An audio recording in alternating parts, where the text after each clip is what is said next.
Yo, everybody, welcome back to the motherfucking Minority Sports Report RASSLIN edition! Woo! Woo! I'm your boy Ric Flair. Just kidding. I'm your motherfucking boy Big Black. Now me boy Game Dollar. Game motherfucking Dollar. Bro, let's fucking jump into it because I feel like you got a lot to talk about. Yeah, I mean, I'm not gonna go crazy and cover the shit that we missed and all that, but starting last week for Impact, they had their before the Impact show. There was also a match at the end of that. It was Steve Macklin, one of those WWE releases that's in Impact now. He defeated Suicide in that early match, and then on the Impact show itself, Brian Myers defeated Jake something. Then Deonna Purrazzo, the Knockouts champion, had an open challenge to anyone in the back. Someone named Lady Frost came out. I didn't know who she was, and I forgot to look it up. It's all good. But she came out. She took the L, but Deonna Purrazzo put out another challenge after she won the match, saying that she can beat anyone. Then one of their Knockout legends, Gail Kim, she came out. And she said that she's not there to challenge Purrazzo, just to give her a message that she's going to have a match at Slammiversary, and she'll find out who she's going to face that night. Oh, wow. Yeah, so it's probably going to be one of the female releases, I'm assuming, is going to make a debut in this one. Yeah. But yeah, Slammiversary's looking like it's going to be a pretty good pay-per-view for them. It's like I said, it's like their WrestleMania. Mm-hmm. So they're going all in. I will try to watch. It's usually on a Saturday, right? Yeah, I believe this one's the 23rd, maybe? Actually, no. I think it's this weekend. I think it's the 17th. I think it's this Saturday. Oh, shit. But, oh, shit. Yeah, so that was that. There was a little backstage segment with the Swingers Palace, which is like a little shitty backstage casino. Moose just came through and wrecked Chris Sabin because they got a match coming up at Slammiversary and they don't like each other. Moose also walked out. Moose also walked out on them in a tag match last week. So it's kind of continuing that little feud there. The next match after that was W. Morrissey, another WWE reject. He defeated a trio of wrestlers. He defeated Jason Page, Manny Smith, and Deontay Evans in a handicap match. Then we had a number one contenders match for the Knockouts Tag Team Championship. Rosemary and Havoc, the new team, they defeated Susan and Kimber Lee, who are now by themselves after Deonna Purrazzo kicked them to the curb. So they're still taking L's there. But Rosemary and Havoc are going to get a title shot at Slammiversary. I believe it's Slammiversary. That would make sense. Then we had Rich Swann and Willie Mack calling out Violent by Design for a title shot.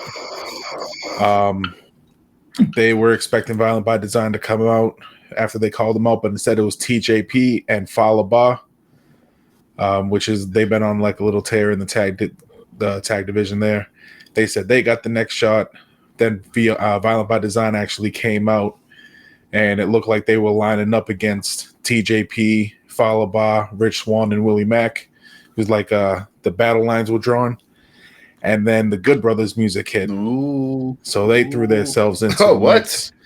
Yep. And then after they came out talking their shit, Tommy Dreamer came out and announced a fatal four-way for the World Tag Team Championship at Slammiversary. So that's going to be nuts. Man, this card is getting stacked. Yeah. Yeah, this shit's just getting stackeder and more stackeder. More stacked it. Then that resulted in a impromptu fatal four-way match. Basically, one representative from each of those teams had a little match, and that was Carl Anderson getting the win over Rich Swann, TJP, and Diener. So that was that little impromptu match there. And then it wasn't the main event because it wasn't a match, but they had their contract signing for Kenny Omega and Sami Callihan. Earlier in the night, Sami Callihan got arrested for beating up Don Callis. There was video of showing Sami Callihan beating up Don Callis, so he called the cops on him and shit. So Omega and Callis came out mad cocky, talking their shit, signed the contract, and then Scott D'Amore, the EVP of Impact, he said that he had video showing that the Sami Callihan that attacked Callis was actually somebody else. It was an imposter. And then the lights flickered. Yeah, then the lights flickered and Sami Callihan was in the ring. And he had a bat with him. And they started fighting. Sami Callihan hit Kenny Omega with a package pile driver, signed the contract, and then put him through a table. That's how that ended. So that's going to be the main event of Slammiversary then too. That's great. But yeah, that was Impact leading up to Slammiversary. We got one more episode of Impact before Slammiversary. Mm-hmm. So we'll see what jumps out of there. We had New Japan. In Japan, they running their Summer Struggle tour right now. It was a 2-night event. It was one of those presented by Kong vs. Godzilla. Oh, word. Godzilla vs. Kong, whichever order it was. Yeah. There was a few matches. I'm not going to go over all of them, but night one, the biggest match was the IWGP Junior Heavyweight Championship. The champion El Desperado in his second title defense, he beat Taiji Ishimori, which is one half of the Junior Tag Team Champions with my boy El Phantasmo. Mm-hmm. That's his tag team partner, but he got the L. He lost the Junior Heavyweight Championship match to El Desperado. And then night two, we had the IWGP Heavyweight Tag Team Championship. That's Sonata. Well, actually, the champions Taichi and Zack Sabre Jr. lost to Sonata and Tetsuya Naito in their first title defense. So one and done for them. Fucking losers. No, sir. Yep. You suck. You suck. Retire. But then on the US side, the New Japan Strong, they're running their Road to Tag Team Turbulence. This week's episode, they had Barrett Brown defeating the KAC. Well, the DKC. Jesus. Then we had PJ Black defeating Alex Coughlin. And then the Impact X Division champion, Josh Alexander, was in New Japan again. He defeated Rocky Romero in that main event. All right. And now, AEW Road Rager. Road Rager. It was like cocaine in the 80s. All the colors, all the lights, all the people. First show on the road. Yeah. Great show on the road. The crowd was into it. They were all hyped up. It was nice. Kicked it off with the South Beach strap match. Cody versus QT Marshall. Slapping the shit out of each other with that leather strap. But basically in this one, you have to touch all four corners consecutively without getting stopped. Yep. And Cody was able to pick up the win in that one. This fucking feud is getting kind of boring to me. It's been boring. Yeah. I hope after what happened, it stopped. We'll get to what happened after, but for me, it's evident. Like QT Marshall is a solid wrestler, but he's not built for TV. Mm-hmm. Like that's not his thing, and it shows. Like he's boring. He could be on. Not that he's not built for TV. He's just not built for the main event spotlight. Well, yeah, that's what I meant. Like Dynamite for right now is their. I mean, who are we to say? But no, but we're viewers though. You know what I'm saying? Yeah. So it's like I do not disagree. This motherfucker is one of the most solid wrestlers. Yeah, I just don't want to keep seeing him lose to Cody Rhodes every week. Exactly. Or stealing a win because it's getting old. And his gimmick isn't that great. He's just like. He's like a one-note character. You almost, you know, it's kind of like, I'm going to talk shit. I'm going to lose. I'm going to cheat. So I guess he's a 3-note character, but solid wrestler, man. But yeah, get him off TV. He should just stick to being like the Matt Hardy for that stable. Yep. 100%. Wrestle occasionally and just be the mouth. Yeah. Cause when he showcased back when he first was like in the family with Cody and shit, he wasn't on the mic all the time. He wasn't the spotlight, but he would wrestle occasionally. And then we would always be like, yo, QT Marshall, that nigga is the truth. Yeah, he's legit. He's he's not the truth, you know. Mm-hmm. So get him out of here. We still love you though. For real. Next up, we had Kenny Omega coming out doing a little interview, basically saying there's nobody left for him. I did hear rumors that he's been hurt. Oh yeah, he's nursing injuries, and that's why he's doing like the bare minimum appearances and wrestling gigs and shit like that. So maybe we see him start dropping some of these belts so he can start recovering.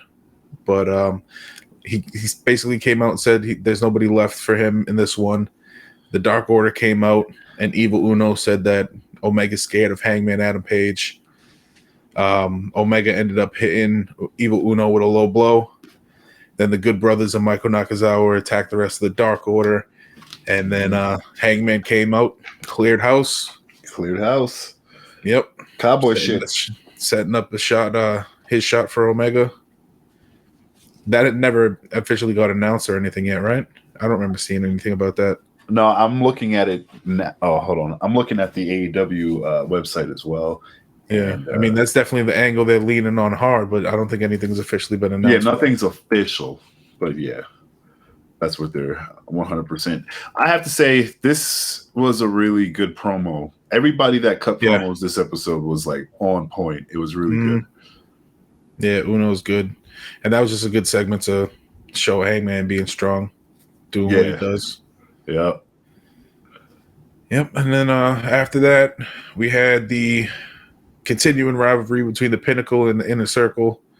This was a tag team trios match. It was FTR and Wardlow taking on Santana, Ortiz, and Jake Hager. And Pinnacle got the win in that one. Solid match for all of them. Featuring Conan and Tully. Oh, yeah. Conan and Tully were on the outside, interfering, doing their thing. Obviously, the heel, even though they're the kind of the faces, they're still heel characters. Like Conan, they're the lovable heels. It's because they're old now, and they represent the old school. You know, there's like a little bit of racial tension as well, which is good, but it's not like over the top WWE shit. You know what I'm saying? It's kind of like they didn't base it on race, but it's more based on the roughness. Somebody a spick. The roughness of the neighborhoods that they grew up in. That's what they're basing it on. You know, like So it's a pretty spick by accident. It's a pretty good angle. I like how they're working it because they're both excellent workers and they both have totally different styles, and it's fucking like your armor. But so that was that. Oof. Also continuing the rivalry, we had the Chris Jericho MJF face-off, where Jericho was basically saying he'll do whatever it takes to get a match against MJF. MJF said he's going to take a note out of Jericho's book and make him face 4 opponents in a row. You got to pick up the W in all of them to face MJF. MJF made him shake his hand to accept. MJF, being a little bitch, held on and started talking shit, screaming in his face. So Jericho gave him the Judas Effect elbow. Judas Effect. KO'd him with his eyes open. That was great. Yeah, that was a good one there. Then in Andrade El Idolo's wrestling debut, he picked up the W over Matt Sydal. Best thing I seen out of that match was when he did the moonsault off the top rope, and this dude rolled out of the way, and then he did and as soon as he landed, he did another moonsault. Yeah, that shit was crazy. Yeah, that shit was nice. The moonsault splash. He's a beast. Yeah, everything that I seen, I didn't watch any of his like wrestling previously, but I seen that he's been a champion, like a major champion everywhere he's been. Word. I mean, yeah, he's legit. You can tell, like, again, it's kind of like I was just saying about QT Marshall. It's like you can tell when some guys are like built for certain shit. You know what I mean? Like, the minute I've not been familiar with his work. I've only been exposed to him in AEW, and the minute I saw this dude, I was like, oh, he's got the look, the swagger, and the confidence of a champion. Hopefully, his wrestling backs it up. And what we saw was just a little piece, and it was like, oh shit, he's doing this in a squash match. All right, You know, so yeah, I mean that double moonsault shit alone, I was like, all right, yeah, he's a beast. I never seen anybody do shit like that. Yeah, that shit was crazy. Crazy.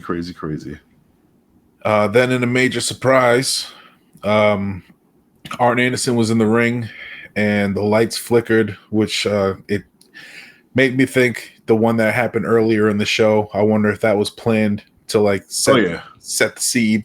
Yeah, set the because tone. they kept saying there was the weather and all that shit, but it just seemed very convenient when this happened because the lights flickered, and when they came back on, a new wrestler, Malachi Black, formerly known as Aleister Black or Tommy End, from his WWE days, was standing in the ring. He hit Arn Anderson with his Black Mass spinning back kick. Cody came out to save Arn, and he caught one of those for his troubles. And one thing that I see, remember I mentioned the eye, the makeup on the eye, and the contact lens. Yeah. So from everything that I've seen, he's still selling a gimmick from an eye injury in WWE, where somebody pushed his eye into like the steel steps, the corner of the steel steps. Wow, that dude's so that's dedicated. Why his eyes like that. Dedication. Yeah, and another thing, I don't know if you've seen this, but you know how typically these wrestlers have 90-day no compete clauses with the WWE when they get released. Mm-hmm. Apparently, they missed his when they did all these updates, because his still had 30 days. That's why he was able to make his debut here. Wow. Okay, that makes sense, because I was like, yo, that was way faster than 3 months. Yeah. And then I heard, I don't know how many of these people they've scrambled to do, but I heard WWE was scrambling to check at least one contract to make sure that it was all 90 days, and they didn't fuck up like they did on this one.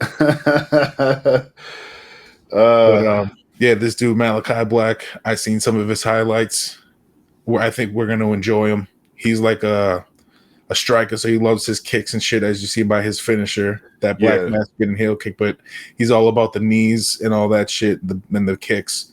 He's nasty at doing all the flips and shit like that. He's a beast.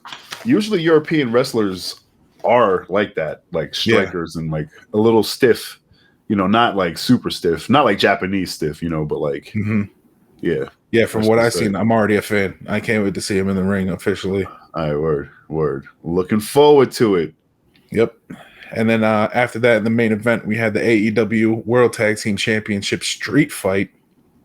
We had the Young Bucks defending against Penta El Zero Miedo and Eddie Kingston. Nah. What? It was the mixed gender tag team match.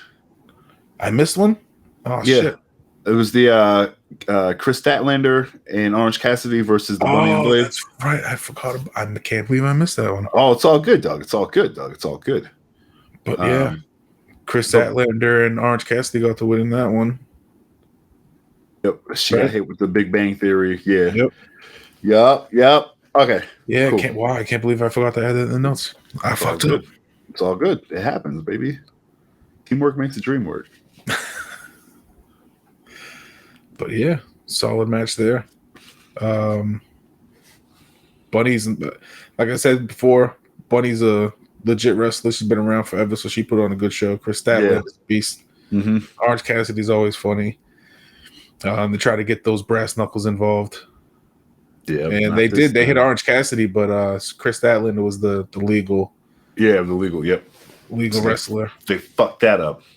Yep. Wow, can't believe I really fucked that up. It's all good. But yeah, and now the Young Bucks defended and defeated Penta and Eddie Kingston in an insane match. It's basically like a hardcore match for a street fight because they were at ringside. There wasn't none of these cinematic matches where they fight all through an empty arena. Yeah, this was all at ringside, and it was just tables, chairs. We had thumbtacks. Fucking God, there was all types of crazy shit, all types of flips and kicks, all types of good, especially with the Bucks and Penta. Oh God, flipping and jumping all over the place. Eddie Kingston trying. He was keeping up though. He does. He did. Yeah, but this was a crazy ass match. But yeah, the Bucks picked up the win, defended their belts. Moving on to whatever the next team is. I don't know who else would be next. There's like 3-4 teams that can possibly get it. Yeah, there's a lot of teams, but we'll see what they do. We'll see what they do. Yeah, it was a good episode. Yep, another solid episode. And then we got was it Fighter Fest night 1 and 2 coming up for the next couple weeks? Oh yeah, that's right. That's tonight. Yeah. Yep. This will be airing Fighter Fest day 1, night 1. Yeah. Good shit. Yup. Hell yeah, enjoy that shit. Just like you enjoy us. Because we enjoy you guys when you watch this shit. I know you don't remember all the time, but when you do, we fucking appreciate it. So, signing off. Thank you for watching the motherfucking Minority Sports Report RASSLIN edition. You can follow us all collectively at TMS Report. Make sure you like this video. Make sure you subscribe to the channel. And make sure you hit the bell icon so you can get notifications. Skame, where can I follow you, brother? Follow me at Skame666. Ooh, Skame666. All right, and follow me. I'm at the Beatnik. Thank you guys. We'll be back next week. Peace the fuck in. What